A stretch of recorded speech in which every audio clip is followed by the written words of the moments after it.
Hello mga kaibigan, isang magandang gabi, no? At ngayon ay kaka-out lang natin sa trabaho at ang oras po dito ngayon ay alas 12 ng hating gabi mga kaibigan. At medyo napa-extend ako ng mga isang oras sa trabaho kasi dapat alas 10:30 ng out ko sa trabaho ngayon mga kaibigan. Subalit ay maraming gawa kaya naka-extend ako ng isang oras. At yan ang mahirap dito mga kaibigan sa bansang Lithuania. Pagka mga ganitong oras, nalit ka ng uwi, wala ka ng masakyan. Lakad ka na lang talaga pa uwi. Buti kung malapit-lapit ang apartment mo. Buti na lang, yung apartment namin mga kaibigan ay 15 minutes walking from company patungo sa apartment namin. Kaya okay lang kahit medyo alanganin ang uwi. Kayang-kayang lakarin mga kaibigan. So kaya lang kapag alanganin oras ka na umuwi, mga ganitong oras, wala ka ng makakasabay na tao at wala ka ng makitang tao dito na palakad-lakad. Ikaw na lang mag-isa ang naglalakad dito. Wala kang makakasama na tao na maglakad-lakad dito. Ganito po dito sa bansang Lithuania. Pag magitong oras, tahimik na, wala nang gaanong mga taong naglalakad-lakad dito sa mga kalsada. At saka kahit yung mga sasakyan dito mga kaibigan, wala ka gaano makita mga sasakyan dito pag ganitong oras na. Ayun, ipapakita ko sa inyo ang kalsada para maniwala kayo mga kaibigan, no? Ayun, no? Di ba? Paisa-isa na lang yan na dumadaan dito ng mga sakyan mga kaibigan. Wala na nga nun dumadaan dyan ng mga sakyan. Ayun, no? Nandito kami sa syudad dito, sa Vilnius to mga kaibigan.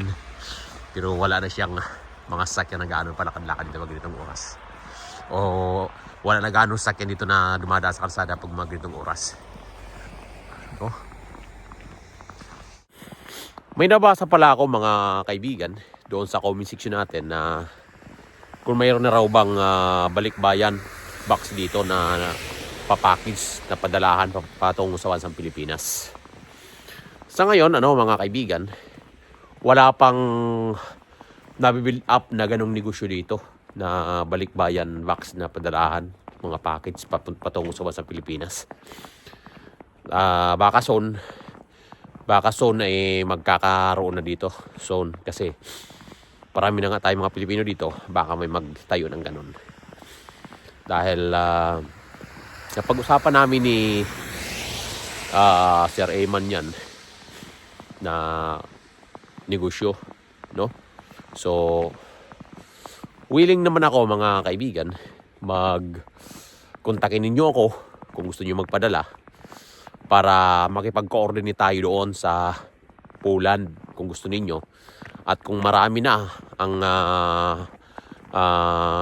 magpapadala ng mga Pilipino or marami ng box, siyempre kung isa lang naman nakukunin dito ng balikbayan na padalahan doon sa Poland, kung ilan lang naman ang kukunin dito, ilang box lang, ay siyempre logi naman sila.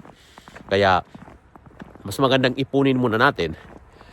Kung dumami na, humabot na lang yan ng mga 10 box, mga 20 box na ipapadala ninyo,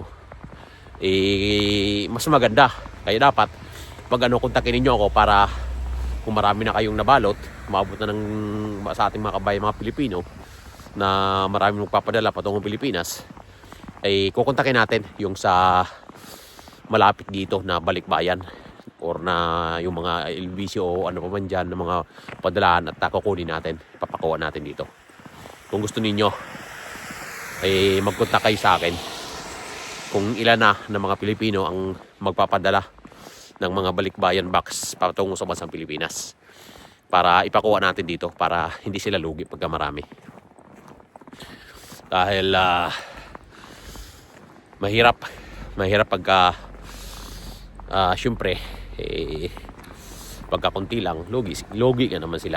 Kaya sa mga kawayan natin mga Pilipino na gusto mong padala ng balikbayan box patungo sa bansang Pilipinas, makipag-communicate kayo sa akin kung gusto ninyo.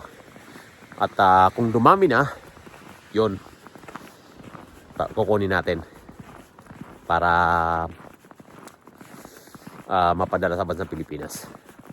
Dahil dito nga sa mga kasama din namin, marami din gustong ganun magpapadala.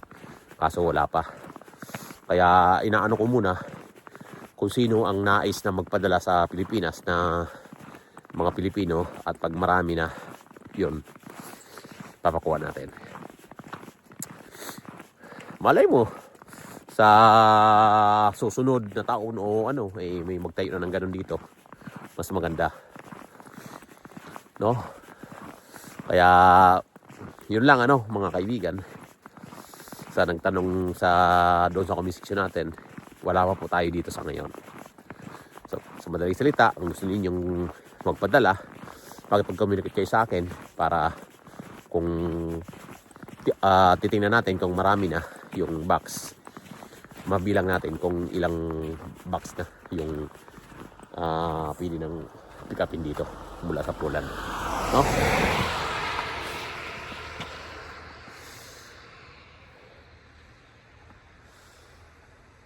So yun mga kaibigan, tawid muna tayo. Tawid muna tayo kaya anong oras na? Alas 12 gabi na mga kaibigan, walang kataw-tao dito. Tamo, walang kasor sasakyan dito mga kaibigan, tingnan nyo. Diba walang kasor sasakyan dito? Padaan. Siyudad to. Ayan o. Hala, alas ako lang, ang tao na naglalakad dito. Oh. Ganun dito sa bansang Lithuania.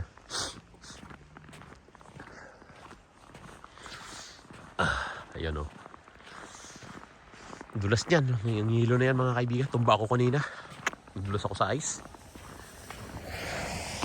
Grabe ang dulas. Nabasag ang cellphone ko. Crack ang screen. Ayan. Wala na, kalsada yan, walang nuwada na mga kasakyan pag itong oras. Mag-alas 12 na kasi. So yun, mga kaibigan, salamat sa lahat, no? Ito sa nagtanong sa atin, ay sana nasagot ko yung katanungan mo, kaibigan. Kung may plan ka ng ganon, sige lang, mag-ano ka na sa akin kung mga ilang box sa papadala mo. At doon sa iba pa natin mga kababay, hikayatin mo, kung marami kayong Pilipino dyan, hikayatin mo rin para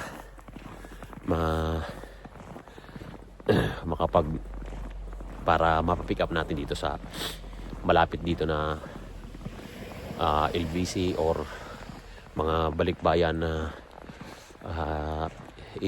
agent or mga sangay ng nagpapadala patungo sa bansang Pilipinas ng mga padalaan. So yon, salamat kaibigan. Salamat sa inyong lahat, no, sa patuloy na pag-subscribe sa ating YouTube channel, PRH Vlogs. At marami pa tayong pag-uusapan dito at marami pa kayong makikita dito na mga kakaiba sa bansang Lithuania. No? Kakaibang lamig.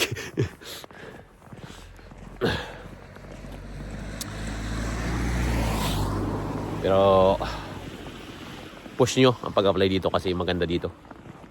Maganda dito.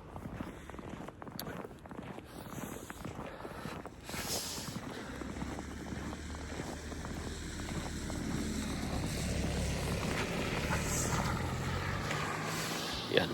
So salamat sa lahat mga kaibigan. Salamat sa inyong lahat. At, ingat po kayo lagi at mabuhay po kayo. God bless.